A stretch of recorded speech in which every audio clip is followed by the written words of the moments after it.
The turning point came when Palace defender Maxence Lacroix was adjudged to have pulled Matheus Cunha back, and Chris Kavanagh hesitated but did award a penalty. Then the subsequent VAR review revealed that Lacroix should be sent off for denying a clear goal-scoring opportunity. Former Spurs defender Michael Dawson thought the officials got everything right. So, penalty first of all for you. Is it a foul? Yes, it's a foul. I mean, a great ball from Bruno Fernandes, and the fact that the ball goes down the side, Cunha gets away from Lacroix, he has his hands on top of him, he pulls it back. Was it enough for Cunha to go down?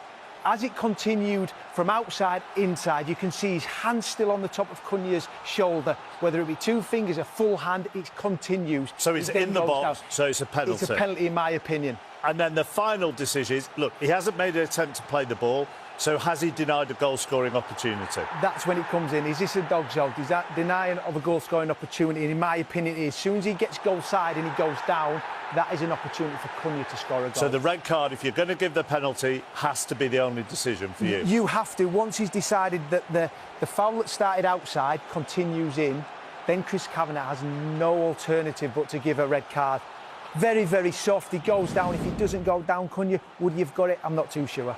There's the penalty kick as well. Chris Kavanagh, of course, the referee in that FA Cup game between Aston Villa and Newcastle where there was no VAR, and he got a lot of criticism from that. Manchester United into the top three, still unbeaten under Michael Carrick.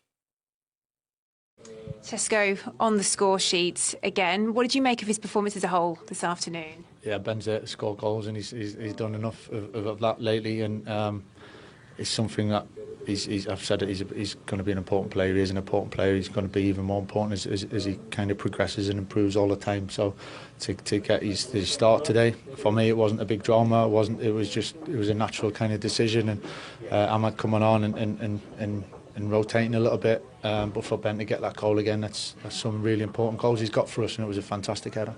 And up to third, does it feel like quite a significant result in your top four ambitions this season? It was more the way the game went, to be honest. I think wherever we were in the league, I think there was more of, as I said, that new kind of challenge in some ways for us to be down like that at home and overcome it. I think that was the biggest thing from today. Yeah, we've moved up a position, which obviously is nice, but it's 1 week, it's one weekend again, so we're not getting carried away with that. But it's more the performance and the way we've done it. I think that the boys will benefit a lot from that. Well, he keeps saying he isn't getting carried away. He might just get carried away with these figures when we show you what Benjamin Šeško has done in the one game under Darren Fletcher in the Premier League, and then under him, because he brought him in from the start for the first time under him after all the substitute goals today, Wrighty, and he's replied with another goal, the match-winning goal. Another great goal as well, and especially when you've got somebody who can put it pinpoint like Bruno can. It's like, I'll be saying into Trent, listen, just get the ball in there, don't even look for me, because that goal what he scored there, the movement to get in front of the header and head the ball in was fantastic. And if that's what's to come, Steve, honestly, it's going to be exciting for us. Look at this transformation. Over 1,000 minutes in 17 games under Ruben Amorim, 2 goals, 8 appearances since 348 minutes. 7 goals. I think that you've got to say something, Gaffer, in respect of people like you've got Kobbie Mainoo in there, you've got Bruno pushed up, you've got Mbeumo, you've got him in the centre. Obviously, he's just starting, and you've got the ball coming in there on a regular basis. It doesn't surprise me that he's scoring the goals now. But from a striker's point of view, he's feeling the love, isn't he? Without a doubt, yeah. Without a doubt. And you look at this Man United team with Bruno there, because he's one of my favourites. He's going to create chances for you. He looked at that ball. That ball was pinpoint onto his head. Great movement from him, but you know that you can make the move. Bruno sees he's going to put it in there. It's brilliant for him. In a way, he's created the love for him with what he's done from the bench. It's good management to take him out, to then put him back in again. As I said earlier in the day, it was about taking the chains off him. And when you come on from the substitutes bench, it's a different game than when you start. The scoreline could be different.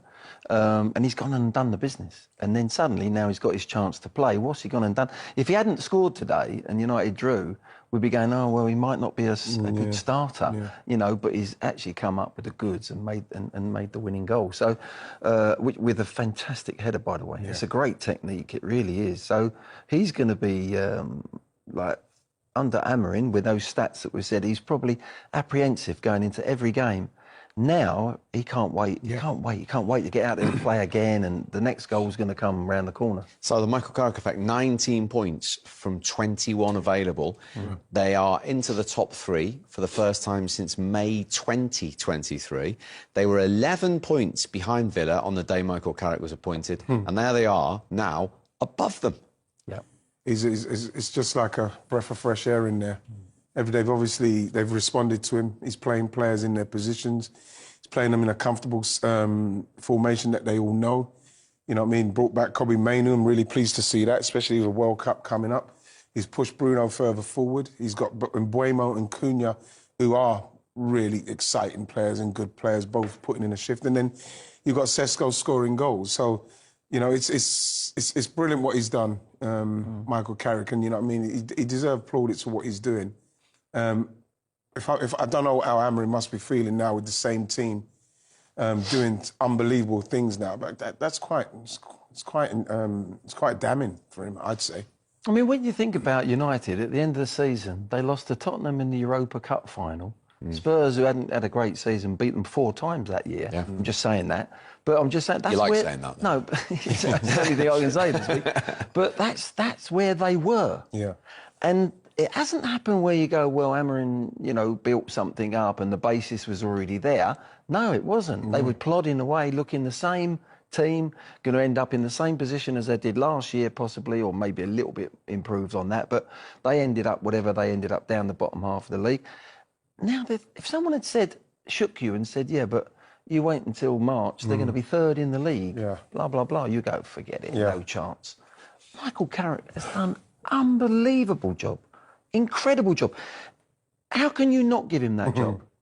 If they finish in the Champions League, yeah. Well, if they finish in the Champions League, even if they don't, the improvement of what's happening, it's not always by. So if they finish 6th and miss out on Champions League football, you'd still give him the job. Yeah. Well, if they carry on like that, I would. If you don't give him the job, right? If you didn't give him the job and they ended up 6th or 5th and it didn't happen, why would you say no? You're not the right man. Yeah. What he's done from where I'm saying last year, where they finished the season. Absolutely rock bottom, started the season, nothing to change much, and he, in what, a short period of time, now it's always dangerous, to have an interim or a caretaker manager. When you give him the job, sometimes it's the real thing then, you know, but I think he's earned the opportunity, and I think he's got the character and the temperament to actually to deal with it, even when he becomes the full boss. Well, time will tell. They're up into the top 3. They're in the box seat as we stand for this Champions League race. Liverpool have won a couple of games. Aston Villa haven't. Is there a worry? They're still in the Europa League, a competition they feel they can win, that they might slip out of the top 5 and not finish in the Champions League? Yeah, especially if you're if you're going to lose to Wolverhampton Wanderers, who, let's face it, they probably are gone. You know, I know it's a massive derby game for Villa and Wolves, but you can't be losing that game if you've got aspirations of playing Champions League football. And I think that even if they don't make it and they do get Europa League football, they'll be disappointed with that, because they've done well enough at the first half of the season to finish it out and not be losing to Wolves. They shouldn't be losing to Wolves regardless of the derby, because of their ambitions and what they're trying to achieve. So I think that their momentum is going the other way.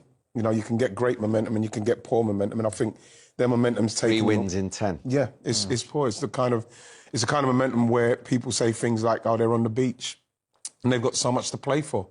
You know what I mean? But like, for them to play like they're playing, there doesn't seem to be any fight at the moment. I think it's just going to happen, and it's not going to just happen because people want to take them, because they're a scalp now.